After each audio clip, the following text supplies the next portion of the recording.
Sound క్లారిటీగా వచ్చింది. సుబ్బిట్రా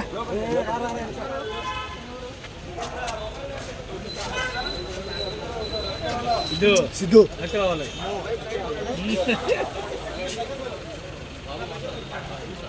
ఆయన వచ్చాడు ముందు.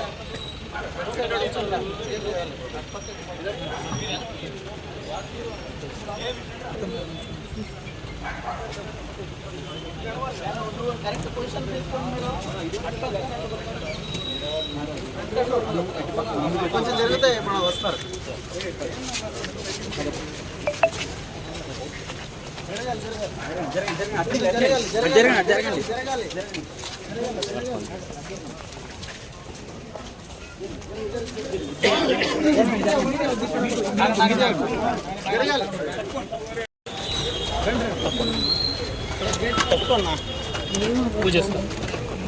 అక్కడ ఆపేసి బ్యాగ్ తెచ్చుకొని పోలీసు వరకు వెళ్ళండి. తొందరండి సార్. మీరు రండి. దాదా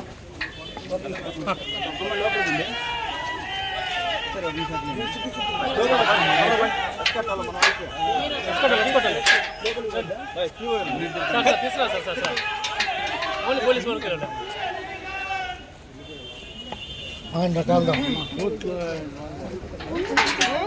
నేను ఒకటి చెప్తా ఉన్నా, మీ ఇష్టానుసారంగా మీ ఇష్టం వచ్చినట్టుగా ఇదే మాదిరిగా మీ వ్యవహార శైలి ఉంటే ఎల్లకాలం ఇదే ప్రభుత్వం ఉండదు. నేను మళ్ళీ చెప్తా ఉన్నాను, ప్రతి పోలీస్ ఆఫీసర్కి కూడా చెప్తా ఉన్నా, న్యాయాన్ని గౌరవించండి, ధర్మాన్ని కాపాడండి. అంతేగాని ఈ మాదిరిగా వన్ సైడెడ్గా ఇల్లీగల్గా తప్పు చేస్తున్నారని తెలిసి కూడా తప్పు చేసే కార్యక్రమం మీరు చేస్తే మాత్రం మేము చూస్తూ ఊరుకోము అని మాత్రం ఖచ్చితంగా చెప్తా ఉన్నాం. ప్రతి పోలీస్ ఆఫీసర్ మీద కూడా ప్రైవేట్ కంప్లైంట్స్ ఫైల్ చేస్తాం. ప్రతి పోలీస్ ఆఫీసర్ మీద ఎవరైతే తప్పులు చేస్తూ ఉన్నారో private complaints will be launched. ప్రతి బాధితుడు ప్రైవేట్ కంప్లైంట్ ఫైల్ చేస్తారు. వాళ్ళ తరపున అవసరమైతే లీగల్ ఎయిడ్ అఫీషియల్గా వైఎస్ఆర్సీపీ దగ్గరుండి ఇచ్చి కూడా సపోర్ట్ చేస్తుంది. అదొకటే కాదు, ఎల్లకాలం వీళ్ళ ప్రభుత్వం ఉండదు.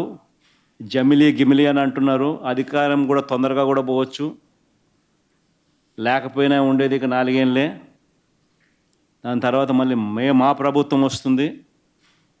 మీరు చేసిన ఇల్లీగల్ యాక్టివిటీస్ని దగ్గరుండి బయటికి తీస్తాం. ఏదో రిటైర్డ్ అయిపోయి వెళ్ళిపోతారు అనుకుంటున్నారేమో, రిటైర్డ్ అయిపోయినా పిలిపిస్తాం. లేకపోతే తిరుపతిలో ఆయన సుబ్బరాయుడు ఉన్నాడు, చంద్రబాబు నాయుడు తెలంగాణ నుంచి తెచ్చుకున్నాడు డెప్యుటేషన్ మీద. ఆయన ఏదో డెప్యుటేషన్కి మళ్ళీ తెలంగాణ వెళ్ళిపోతాను అనుకుంటున్నాడేమో, తెలంగాణ నుంచి మళ్ళీ పిలిపిస్తాం. 7 సముద్రాల అవతలున్నా కూడా పిలిపిస్తాం. ప్రతి పోలీస్ ఆఫీసర్కు చెప్తా ఉన్నాం, చూస్తూ ఊరుకోం. చట్టం దగ్గర దోషులుగా నిలబెడతాం. చేసినటివన్నీ బయటకు తీస్తాం. ఈ మాదిరిగా ఇల్లీగల్ డిటెన్షన్స్, కోర్ట్ ఆర్డర్లను అధిగమించి ఇల్లీగల్గా మీరు చేసే ఈ కార్యక్రమాలు ఏవి కూడా చూస్తూ ఊరుకోం. వాళ్ళొక్కరే కాదు రెడ్ బుక్ పెట్టుకునేది. రెడ్ బుక్ పెట్టుకోవడం పెద్ద పనే కాదు. ఈరోజు నష్టపోయిన బాధిత కుటుంబాలు ఎవరెవరైతే ఉండారో ఆ ప్రతి కుటుంబం రెడ్ బుక్ పెట్టుకుంటుంది. వాళ్ళకు జరిగిన ఘటన మీద, వారికి జరిగిన నష్టం మీద. వాళ్ళందరూ నా దగ్గరకు వచ్చి వాళ్ళ గ్రీవెన్స్ చెప్తారు. అప్పుడు నేను చూస్తూ ఊరుకోను. ఈ మాట నేను ప్రతి పోలీస్ సోదరుడికి చెప్తా ఉన్నా. ఎందుకనంటే పోలీసులు అంటే గౌరవం ఉండాలి, వ్యవస్థ అంటే బ్రతకాలి. ఈరోజు వాళ్ళు ఉండొచ్చు, రేపు పొద్దున మనం ఉండొచ్చు, కానీ వ్యవస్థ మీద గౌరవం ఉండాలి. వ్యవస్థ నీరు గారిపోకూడదు.